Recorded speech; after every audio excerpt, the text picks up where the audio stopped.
Hey guys, this is from TechBattle।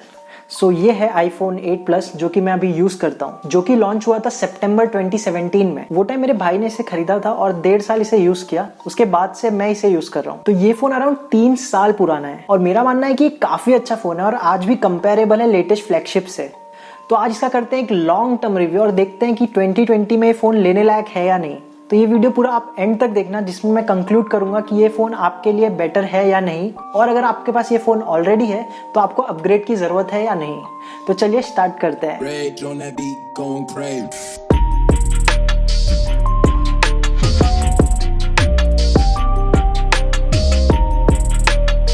तो सबसे पहले बात करते हैं इसकी डिजाइन और बिल्ड क्वालिटी की। तो डिजाइन में आप सबसे पहले जो चीज नोटिस करोगे वो है इसके बड़े बेजल्स, जो कि काफी आउटडेटेड चीज है, बट स्टिल आपको इसमें 5.5 इंच का यूजेबल डिस्प्ले मिल जाता है। इसका जो बैक है वो ग्लास का बना है, जो कि सपोर्ट करता है फास्ट चार्जिंग। इसमें आपको मेटेलिक एजेस देखने को मिल जाता है। इसमें आपको ड्यूअल कैमरा सेटअप देखने को मिल जाता है और इसके कैमरा बम पे आप देख सकते हैं कितने सारे स्क्रैचेस आ गए हैं। और आपको इसमें फ्रंट में टच आईडी देखने को मिल जाता है, जो कि मेरे को पर्सनली बहुत पसंद है। और इसकी जो बॉडी है वो IP67 रेटेड, डस्ट और स्प्लैश रेजिस्टेंट है। तो अब बात करते हैं इसके डिस्प्ले की। तो डिस्प्ले आपको जो देखने को मिलता है वो है 1080p। इनफैक्ट जो लेटेस्ट आईफोन है जैसे iPhone 11 और 10R, उनमें भी आपको 1080p डिस्प्ले देखने को नहीं मिलता है, जो कि इस फोन का एक प्लस पॉइंट है। तो सॉफ्टवेयर की बात करें तो ये करंटली रन होता है iOS 13.6 पे, जिसमें आप जल्दी ही अपग्रेड आ जाएगा iOS 14 का। आई थिंक इसमें आपको 3 to 4 ईयर्स तक लेटेस्ट iOS अपडेट्स मिलते रहेंगे। इसमें आपको एप्पल फेस आईडी देखने को नहीं मिलता है, जो कि आपको लेटेस्ट आईफोन्स में मिल जाता है।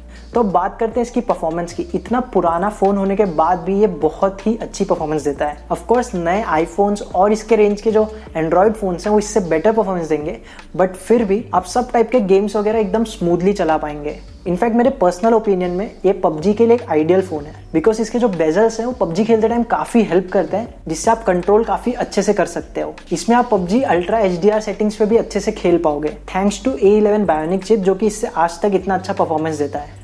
तो अब बात करते हैं इसके कैमरा की। तो इसमें आपको एक नॉर्मल लेंस और टेलीफोटो लेंस देखने को मिल जाता है। इसमें जो फोटोज आते हैं वो अच्छे होते हैं, बट मैं इसे बहुत अच्छा नहीं कहूँगा। जो नए फोन्स है उसमें डायनेमिक रेंज ज़्यादा अच्छी आपको देखने को मिल जाती है। जहाँ तक मैं पोर्ट्रेट्स की बात करूँ तो इसमें जो पोर्ट्रेट इमेजेस होती हैं वो काफ़ी अच्छी आती है, थैंक्स टू टेलीफोटो लेंस, जिसकी वजह से इससे एक अच्छा जूम पर्सपेक्टिव मिल जाता है। iPhone 11 और iPhone 10R में टेलीफोटो लेंस नहीं होने की वजह से पोर्ट्रेट इमेजेस की क्वालिटी तो अच्छी होती है, बट इसका जो पर्सपेक्टिव रहता है वो उतना अच्छा नहीं मिलता है। आपको जो इमेज है वो थोड़ी डिस्टॉर्टेड लगेंगी। तो ये एक एडवांटेज है इसमें टेलीफोटो लेंस होने का। और अगर मैं वीडियोस की बात करूं तो अगर आप एक कंटेंट क्रिएटर हो या फिर आप एक सिनेमैटिक शॉट्स वगैरह लेते हो तो ये फोन में बहुत अच्छे वीडियोज आते हैं। बेसिक लेवल पे कंटेंट क्रिएशन के लिए आपको सच में कैमरे की जरूरत नहीं होगी अगर आपके पास ये फोन है। तो अगर आप इस चैनल को थोड़े पहले से सब्सक्राइब कर रहे हो तो हमने 1000 सब्सक्राइबर्स पे एक बिहाइंड द सीन्स वीडियो बनाया था, जो कि पूरा इस फोन पे शूट किया था। आप इस पे 4K 60 FPS तक वीडियो ले सकते हो, जो कि बहुत अच्छी बात है। और इसमें आप 720p पे 240 FPS तक स्लो मोशन भी ले सकते हो।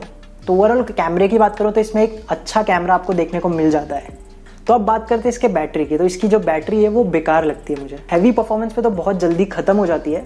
इनफैक्ट जो बजट फोन्स होते हैं 15 to 20,000 वाले, उनकी बैटरी लाइफ इससे ज़्यादा चलती है। अगर आप एक हैवी यूज़र हो और आपने सुबह 100% चार्ज रखा है इस फ़ोन को, तो शाम तक आते आते आपको वापस इस फ़ोन को चार्ज करना पड़ेगा। अगर आप शायद लाइट यूज़र हो तो एक दिन तक शायद इसकी बैटरी चल जाए, बट ये फ़ोन 3 साल पुराना है तो इसकी जो बैटरी लाइफ है करंटली वो है 81%। तो शायद इसके लिए भी इसकी बैटरी थोड़ी जल्दी जाती है। इसकी जो बैटरी कैपेसिटी है वो अराउंड 2700 मिली एम्पायर है, तो इसलिए शायद इसकी बैटरी जल्दी उतरती है। बट कम बैटरी होने की वजह से ये चार्ज भी जल्दी हो जाता है और ये फ़ोन वायरलेस और फास्ट चार्जिंग भी सपोर्ट करता है। तो अब बात करते हैं इसकी प्राइसिंग और कंक्लूजन की।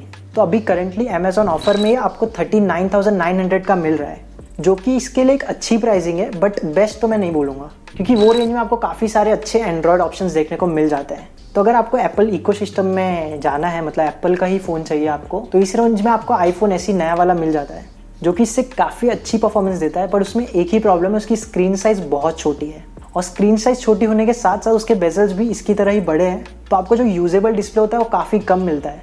तो अगर आपको एक बड़ा फ़ोन चाहिए, मतलब 5.5 इंच तक का डिस्प्ले, और आपको iPhone इकोसिस्टम में एंटर करना है, तो आप इस फ़ोन को ले सकते हो। तो 40,000 के प्राइस में ये फ़ोन बेस्ट तो नहीं है, बट हाँ एक अच्छा ऑप्शन है। अगर आपके पास ये फ़ोन ऑलरेडी है और आप सोच रहे हो अपग्रेड करने का, तो मेरे हिसाब से आपको अपग्रेड की ज़रूरत नहीं है। इस फ़ोन के परफॉर्मेंस और कैमरा के हिसाब से ये आज भी 2020 में स्टैंड करता है।